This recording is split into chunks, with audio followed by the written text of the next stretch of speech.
This is the blue. Oh, yeah. Now, hold up. Because Will Smith has a video on the internet, and y'all, he is fed up. And this Will and Jada drama isn't overnight. This is years upon years upon years in the making. We talking decades of love, decades of headlines, decades of people watching their marriage like it's a reality show. From red carpets to red table talk, from entanglements to that Oscar night the whole world saw. This isn't new pressure. This is built up pressure. So when a man finally says, I retire from trying to make you happy, that ain't quitting. That's a breaking point. Yo, FTC, yes, sir. Let's get into it. Yo, now this isn't just love. This is a public display. Every private moment somehow finding its way. From entanglements turning timelines upside down to sitting at the table breaking everything down. Way too much. They gave the world a front row seat to the pain. Now everybody has an opinion on their name. Everybody! Then that Oscar night, yeah, we all remember that. One moment changed how the whole world would react. And through it all, people whispering the same, that man looked tired. Yeah. Something ain't the same. Yeah. I need y'all to watch and listen closely to Will Smith's claim. I retire from trying to make you happy. I need you to go make yourself happy and just prove to me that it's even possible. I retire FTC. from trying to make you happy. Shall we proceed? Yes, indeed. Let's carry on, fellas. Ooh. Now, Will said something that hit real deep, trying to pour into a cup he couldn't even keep.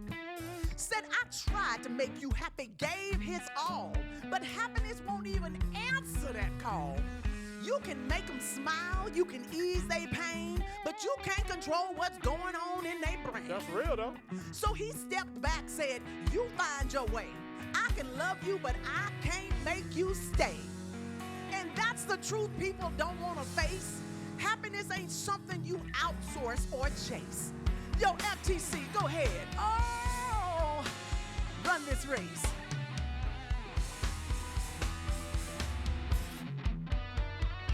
Y'all check this out.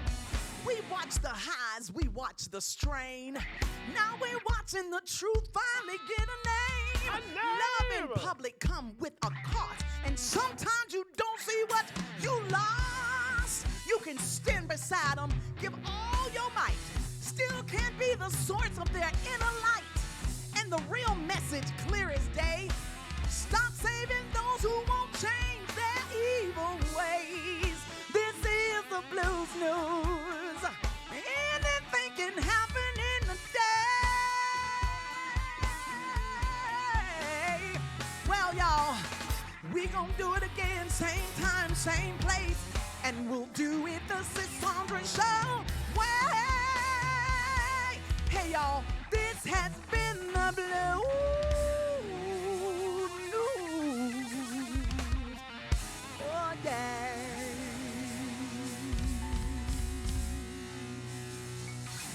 All right, everybody, come on in and bring your energy because it's time for the Sisaundra Show.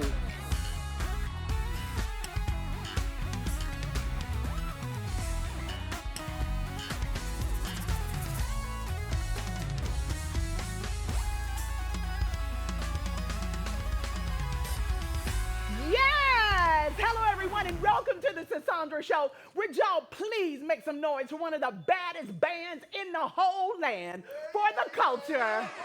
You better come on, guys. How y'all doing? It's a great day today. It's a great day to be alive. Hello. Yes, Thank ma'am. you very much. Yes, y'all. Y'all, this is the show where the energy is real, the moments are felt, and the truth always finds its way to the surface. Because this is a space where we don't just watch stories, we feel them. We learn from them, and sometimes we heal from them. Family, if that blues news didn't hit you, I don't know what could. It's like, Will. Stop. Sorry. Just, we don't condone violence. No. Because, y'all, when a man finally reaches his breaking point after years, and I can't say 1 year, years and years and years and years upon pressure from Jada, that's not just a moment. That's something we need to talk about. And we're taking it even deeper today. We're sitting down for chit chat, getting into a story of survival, honey, when I tell you it is honestly unreal to hear. And we're opening the heart with a powerful moment in Dear Me. So with that, I need y'all to go ahead and get all comfy. Do that. Grab your bubbly Grab beverage. it. And let's get this show started. Let's get it started. Woo! Family. Some stories you don't just hear, you feel them. A moment of betrayal, a life almost taken, and in the middle of it all, a mother fighting to stay alive while carrying life inside of her.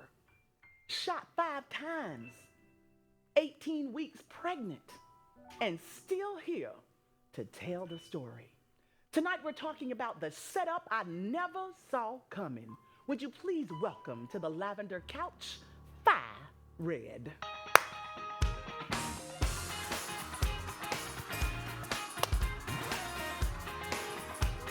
Hey, beautiful. Oh my God. So great to see you. I'm blessed. How are you?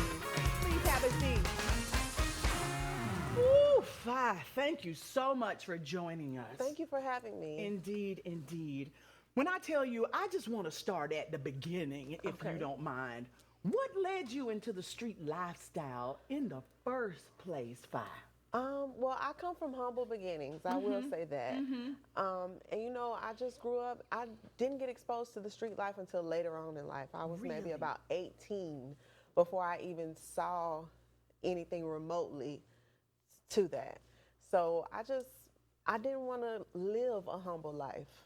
I wanted to be. You wanted it all. Oh yes, You I wanted the bag. extravagance. All I the want good stuff. Yes, ma'am. Wow. Yes, ma'am. So people who see children act up normally say, oh, they're parents. But you're saying, oh, no. No. Your parents did all the right things. Yes, I'm total opposite. Wow. I am the black sheep, or I was the black sheep, you could say. Honey, Because we all have our black sheeps. yes. And I tell you, I believe I'm the one in my family. Oh yeah. So tell us, what exactly were you doing in the streets that motivated your lifestyle? I was getting to the money. She was getting to I the was money. getting to the money. As yes, they say, ma'am. the bag. The bag. Okay. Well, then we'll just keep it at that, because that sounds like what you're doing. Yes. So you were moving in a world surrounded by men, danger, and lots of money. Yes, ma'am. What kind of mindset did you have to develop just to survive in that environment? Look, come on. Well, being in a male predominantly ran world, you have to have this persona of strength, of I'm not to be played with, I take no prisoners. Stop it. Type of person, you know? So sometimes you have to be a little harder than what you really are or really want to be, but you have to demand respect. Yes. Because without it, you'll get walked over. And you were not having that. Not at all. So you had to put that persona Yes, in the ma'am. forefront of everything. At that point in your life, how normal had that lifestyle become for you? Dusk till dawn. Really? Every day, all Just day. wake up ready to Just do wake it. up ready to go get money, ready to, you know, just live life. Wow. Like, I wasn't punching a clock. You know, I made my own rules. When I want to move, I move. What I want to spend, I spend. So it was like, 'Cause you know, could. All right, living carefree. So every morning that you woke up and saw everything that you had, it inspired you To go get more. Or even lay down and see, ooh, I got all this. Yeah, wiggling my toes, car thinking I'm keys, living like, a good life. wow. Yes, ma'am. Wow. Were you ever fearful that you were going to get caught? Did you think, oh my God, I got to be cautious? You know, when you're young, you never think certain things can happen to you. You were fearless. Right, reckless. Reckless. Yes, Ooh. ma'am. Yes. So That's you never strong. think you never think certain things will happen to you. You never think you can be in certain situations. You think you are invincible. Yes. Yeah. Wow. So, Fye, you ended up getting shot 5 times. Yes, ma'am. 5 of them. Can you take us to that moment when you realized this wasn't just another situation, this was your life Was or life death? changing. Yes, ma'am. Yes. Well, in that moment, it's confusion, it's panic, it's anger, it's sadness, because you are coming to terms that this could be your last breath, your last moment. You think about all the choices that got you to this moment, what you could have done differently, what you should have done differently. Wow. So, Did you feel like what you were going through in that moment was just a part of the game? That you knew one day if you live by the sword, you die by the sword? definitely, I knew that it came with it. There are other things that had happened to me before, and I just, chalked it up to this is the life that you're living. It comes with it. You're going to have ups, you're going to have downs. But never did I ever think that it would be something that would take my life. Wow. Because you felt invincible. Right. Oh I had my a goodness. S on my chest. Superwoman. Yes. So after being shot, you didn't freeze. You fought to stay alive. Yes, ma'am. I mean, there was so much going on in that moment, and you were fighting for your life. What do you think kicked in for you mentally in that moment when you were being fired on? Just thinking about my children and the people that depend on me, and being able to wake up the next day to continue life. Yes. It just was a survival kicked in at that moment. Like, the only thing I could think about was you have to save yourself. Nobody's coming to save you. You have to save yourself.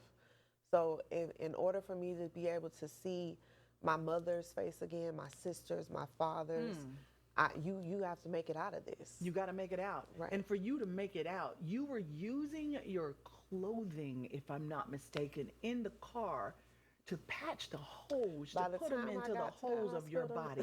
By the time I got to the hospital, I was almost naked. By the time I got there, I had taken my shirt off and ripped it into pieces. I had taken the strap off of my purse and made a tourniquet for my leg. Oh, wow. I had balled up my shirt and stuffed it down. I got shot in my chest, and then I got shot in my back also. So I made makeshift bandages with whatever I could get my hands on in the car. How did you know how to do all of this? I had been in nursing school.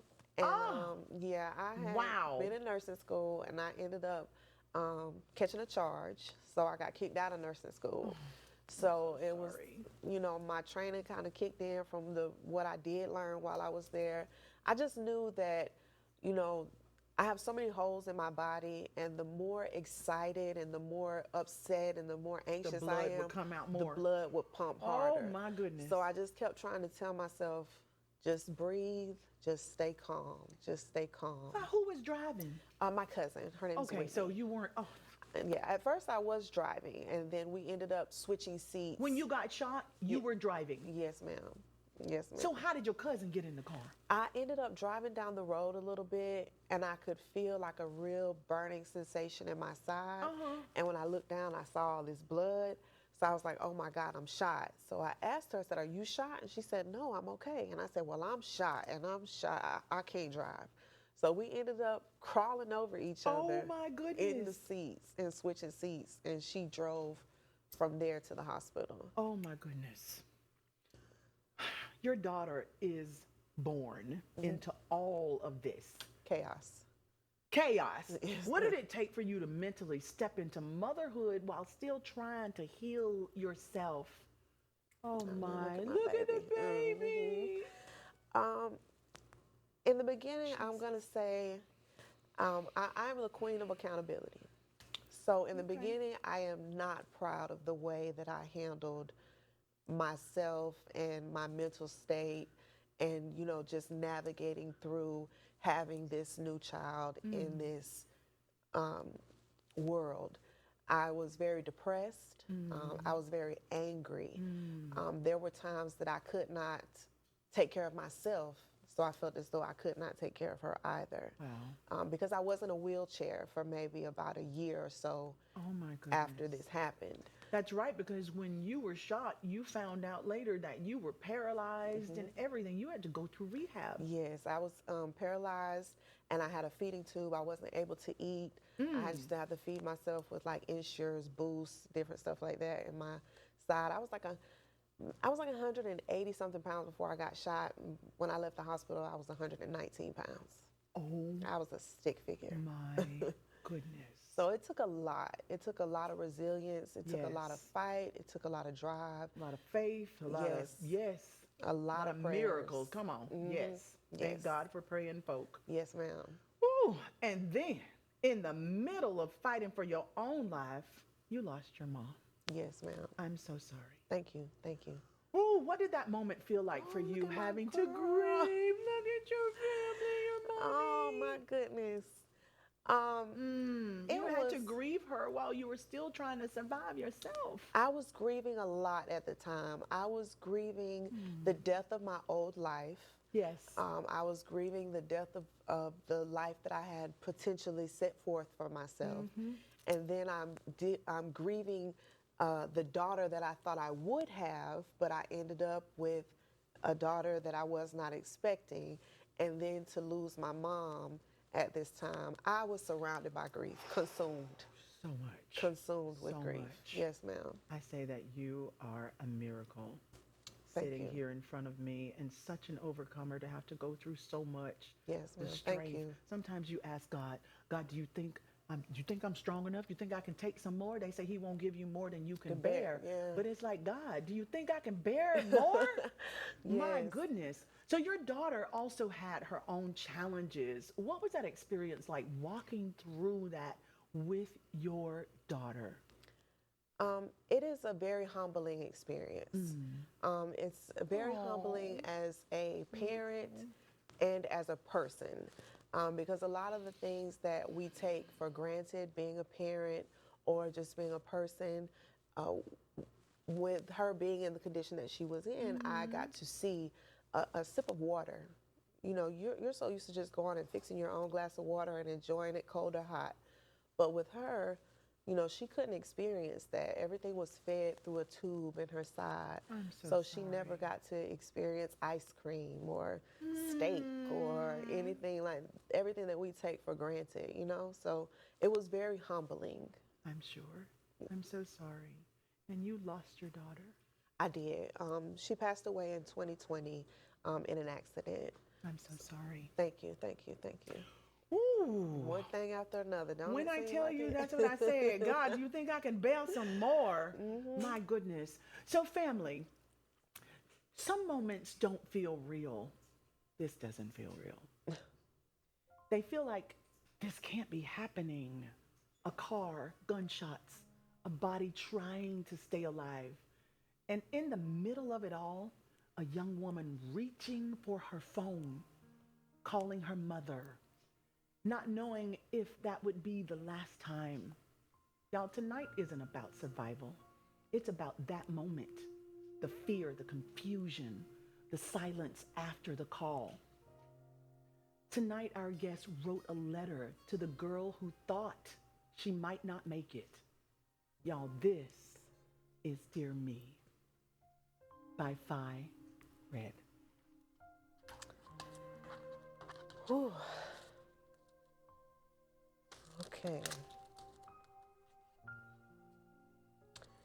Dear beautiful soul, what you are about to go through will try to take everything from you.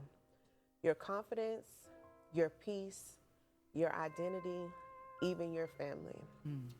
In that car, your heart will race, your body will shake, and you will try to understand how life just changed in a moment. There will be a moment where you feel as though this will be your last breath, where your body will begin to shut down. I know you are scared, not just for you,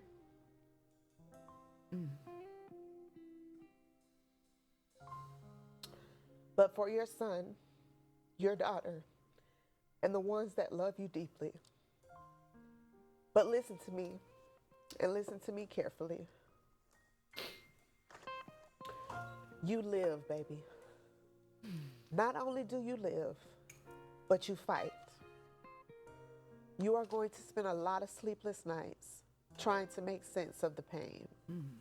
You will be angry and you will be confused, and that's okay. You're going to have questions that will never be answered, and that's okay. You're going to replay those moments over and over, thinking about what could have been, and that's okay. But listen to me when I tell you, and listen good. You are okay. None of this breaks you. You may not see it yet, but your story does not end in pain. It begins a life of purpose. It always gets greater later. I love you, and I'm proud of you. It's such a beautiful letter. Thank you. Thank you so much for sharing that with Y'all us. got me up there crying on TV. It's so hard to hear your story and not feel it so deeply as a mother, as a sister, as a friend. Yes, But I ma'am. love what you've done with your life. Yes, ma'am. Thank you. You're welcome. You're helping other people. Can you tell us, what did that version of you need to hear that nobody could give her in that moment? That it's okay. People make mistakes, and one moment does not define you. You have a lifetime to figure out who you are and what you are to yourself. But just love on you and give yourself grace. That's so beautiful. Can you tell us about the amazing event that you are curating for women? Yes, it's a Mother's Love. It is a Mother's Day brunch and empowerment movement for women. I have got a group of panelists to come in. We're going to have brunch, so we're going to feed them real good before we talk to you. You know, people love to eat. They'll Right. come now. So we're going to have a really nice setup with the brunch and everything like that. And then, we're just going to sit down and we're going to talk, and we have some wonderful, amazing panelists that are going to come in. They're all mothers, and they're going to be sharing their experiences as mothers and, the trials and tribulations and things that we go through, and where we need help and where we feel like we fall short, or where we might feel like we triumph in.